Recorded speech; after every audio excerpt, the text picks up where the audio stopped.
Okay, Algebra 1A Part 2, I'm looking at number 13 now. You bought a magazine for $2 and some erasers for $5 each. You spent a total of $12. How many erasers did you buy? And as I'm going through this, hopefully you slow it down, you pause it, you do whatever you have to do to better understand it, rewind, go back and listen to it again. So here we go. So you bought a magazine for $2 and then some amount of erasers for $5 each. Man, those are expensive erasers. And you spent a total of $12. Okay, so what I'm going to do is I'm going to subtract 2 from both sides. That gives me 10.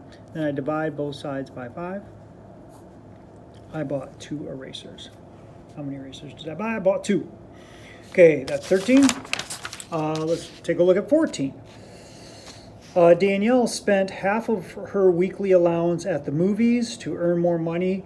Her parents let her clean the gutters for $10. Oh man, hopefully it was a small house. What is her weekly allowance if she ended with $16? So she spent half of her money. We don't know how much she started with, so half of whatever at the movies, plus then she got $10 for cleaning those gutters, and now she has 16. So in order to figure out what this X is, how much she started with, we subtract 10 from both sides. And then I'm going to multiply by 2. That cancels this out. This is why I'm doing it, to isolate this variable to figure out what X equals. 6 times 2 is 12. So she started off with, or her weekly allowance, her weekly allowance is 12 because she spent half of her weekly allowance. All right, 17. Brenda was going to sell all of her stamp collection to buy a video game. After selling half of them, she changed her mind. She then bought 13 more stamps.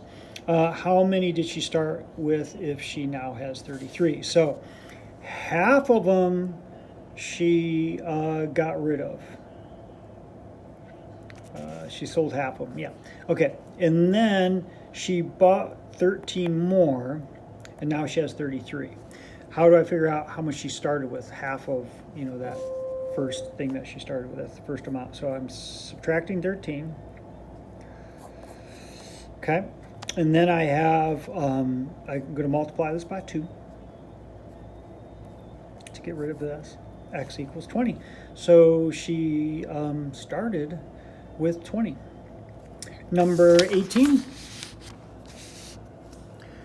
Half of your baseball card collection got wet and was ruined. Okay. Sounds a lot like number 1. You're going to do the same exact thing. Like I said, all of these you're doing basically the same thing, just with different numbers, different people, different things, So you're just going to set them up the same way. So these should be more than enough for you to, do these other ones. Just plug in those different numbers and work those problems out.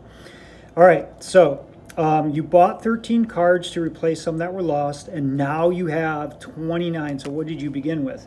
So half of what you began with got ruined, plus you just bought 13, so that equals the 29 that you have now. So I'm going to subtract 13 from both sides.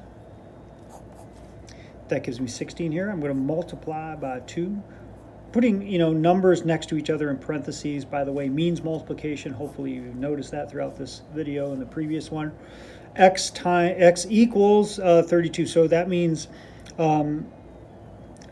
I began with 32. So I lost half of the 32, okay? And then I bought 13. That will give me the 29. So you could plug that back in to see if that makes sense, and it does. It works out. I went ahead and did number 20 just because 20, the last one. I don't want you to be stuck with it. Trevin's Bikes rents bikes for $18 plus 8 per hour. JD paid $74 to rent a bike. For how many hours did she rent the bike? So here we go. It's $18 no matter what, plus $8 per hour. And she spent $74 total. So we're going to figure out how many hours that is by isolating that X. So I minus 18 from both sides to start get rid of everything that's on this side with this X. And then I'm going to divide both sides by 8.